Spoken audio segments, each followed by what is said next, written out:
Have you ever thought about the power of social media? Social media has the power to make your business grow. Grow! Yeah! Why don't you let us manage your social media? Because our business is to see your business grow. Visit us at www.bstownmedia.co.za.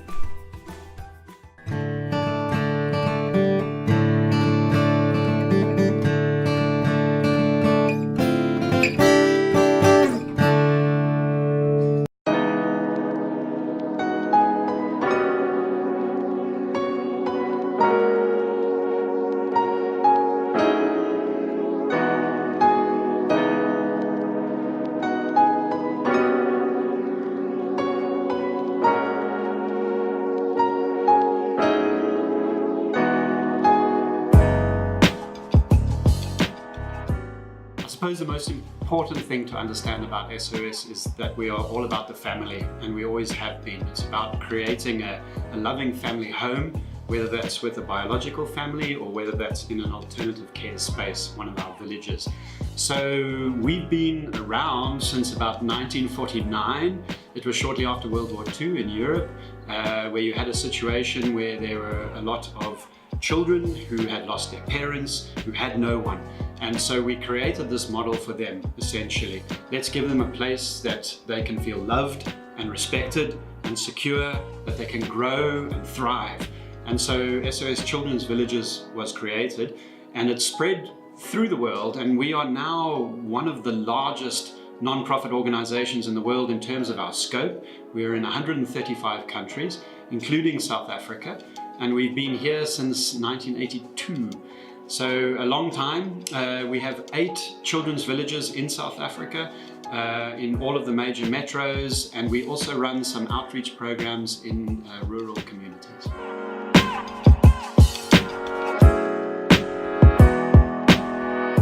So the way that we operate, the way that anybody who works in the childcare space operates should be in partnership with a range of different stakeholders.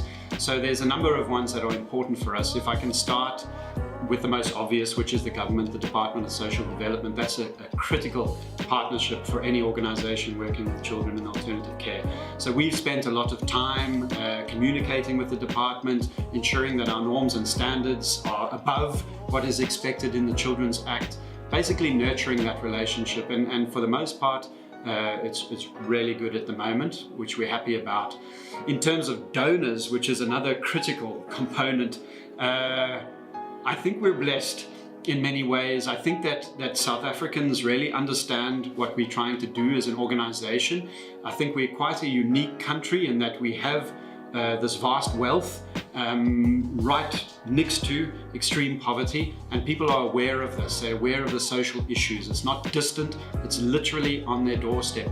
And so when we come to talk about the work that we do, it makes sense to South Africans. We see these children. They're at the robots when we stop our vehicles. We see them on the street corners. We worry about this situation. We connect it with the future of South Africa. So when there's an organization like SOS that's here to help and try to give these children a fair chance in life, I think people go for that.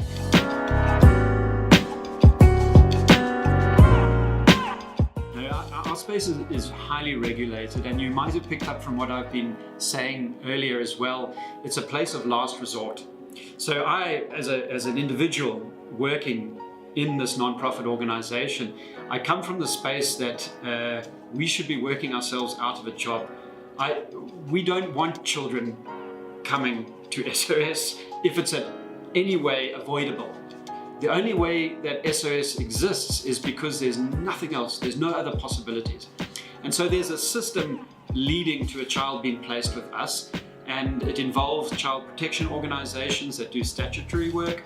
We are not registered to do that. So these are people that will work in the space of the child when they're with their family. There's the external social workers from DSD. They are the people who identify when there's an issue, and they go through this long process involving the courts, the legal system, to place a child with us. Then the child comes to us, and we have this further gate that I referred to, just so there's a visual, the gatekeeping, to ensure that that child is part of our target group and indeed needs our help, and we can care for that child adequately.